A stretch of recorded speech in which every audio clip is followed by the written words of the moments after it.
One aspect about leadership legacy is the importance of developing your people. And today I want to give an example about how Jesus actually developed his people, because we can use those same lessons in business today.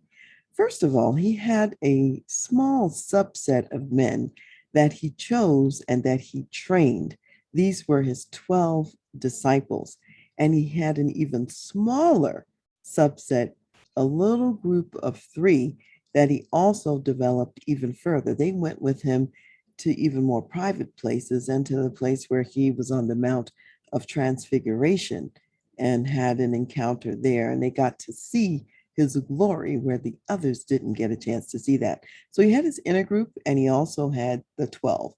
Now, even though he had the 12 and he had the inner group, the core group with him, Peter, James, and John, he also still ministered to the masses as well. He still had messages for everyone, for all the people. He just wasn't as intimately connected with all of those people as he was with the smaller group. So, what did he do with the 12? One of the things he did, of course, is that he taught them. He taught them all kinds of things from the scriptures that they needed to know, helping them understand how the prophecies were there, how they spoke about the Messiah, how they spoke about who was to come and what was the evidence. He talked about God's plan, really from the beginning and so on. So there was a lot of teaching. He was a rabbi and he was called teacher. And so that was one of his functions, was to teach. Now, the way he taught a lot by asking questions and getting them to think. He'd ask thought provoking questions of them, and then they would have to use their own minds to come up with the answers to them. And he would tell stories and he would use parables, in order to give illustrations of the concepts that he was talking about.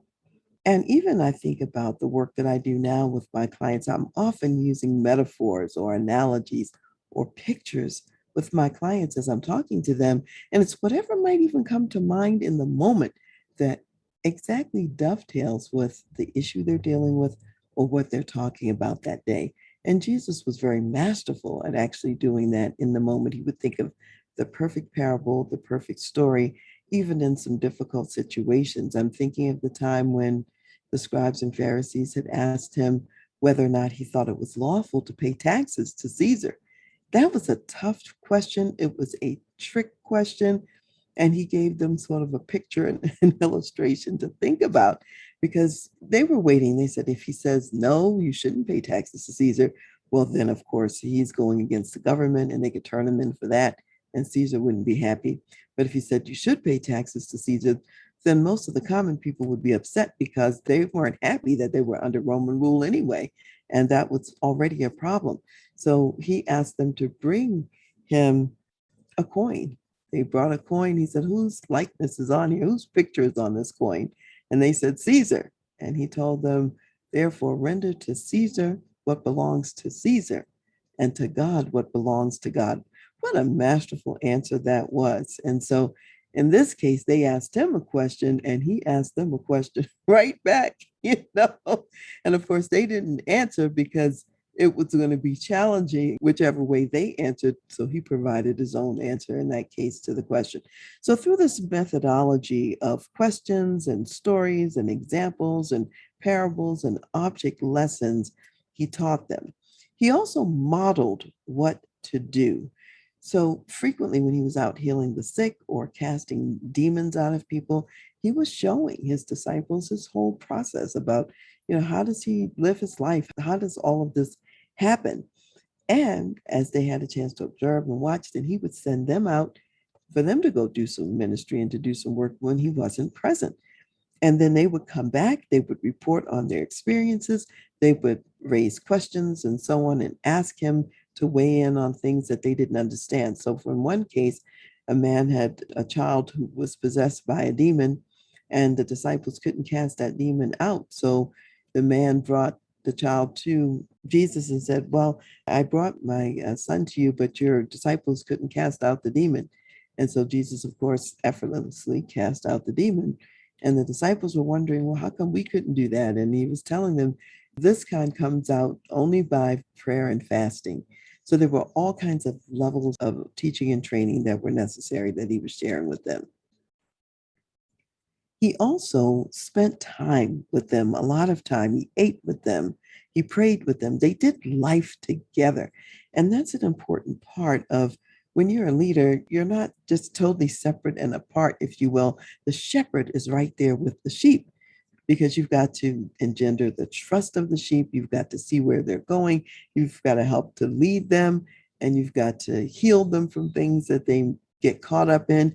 And in order to do all of that, you've got to be right there in the midst of the sheep. So as a leader, you're going to be right there in the midst of your people, seeing what they need and living and doing life with them as well. So as an executive leader, you want to also focus your efforts.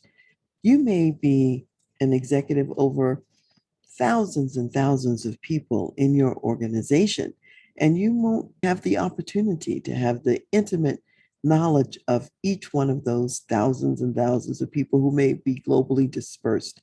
However, your executive team, that's the group that you can focus on to get to know them at a deeper and intimate level. You want to focus that effort and invest your time with that core group. And you want to develop them to do their own work. You're not going to be able to do the work for them, but you can give them the building blocks for success. You can make sure they have the tools for success and the knowledge and the information that may be required. As an executive, there are some pitfalls, and I run into this a lot, especially when I'm working with new CEOs, and that is trying to do the work of your executive team.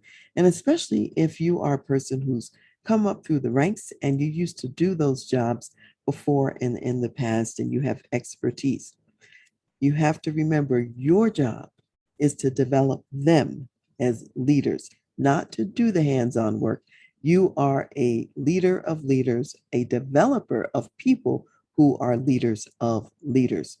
And in the organization, they are your hands and feet in the organization. And if your organization is large enough, your executive team, they're not even getting their hands dirty in the weeds because they don't have time. They have a huge span of control. An executive who reports to you may be in charge of a whole geographic area like Asia Pacific or Europe or the Middle East and Africa, or whatever the geographic region is. So they're going to have to use the modeling that you do with them to also lead their leaders of leaders to go out and do the work.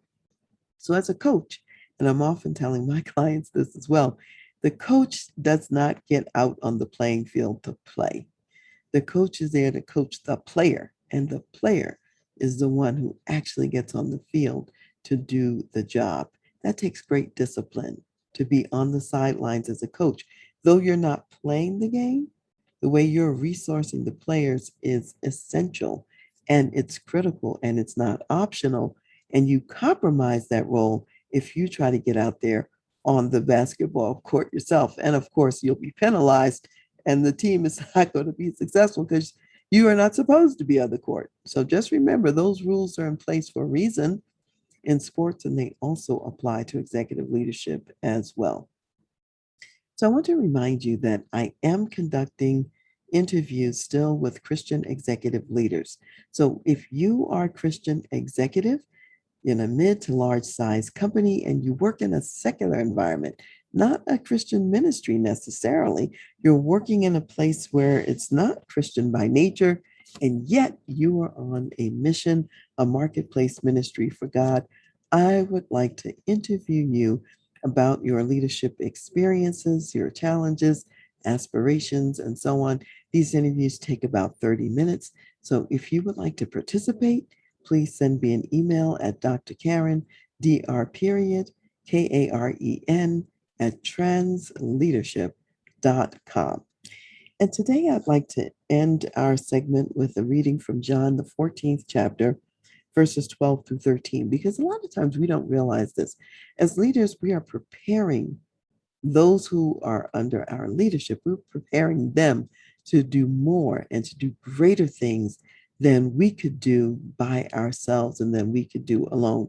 And so this is Jesus speaking to his disciples, and he's saying, most assuredly, I say to you, he who believes in me, the works that I do, he will do also, and greater works than these he will do, because I go to my Father.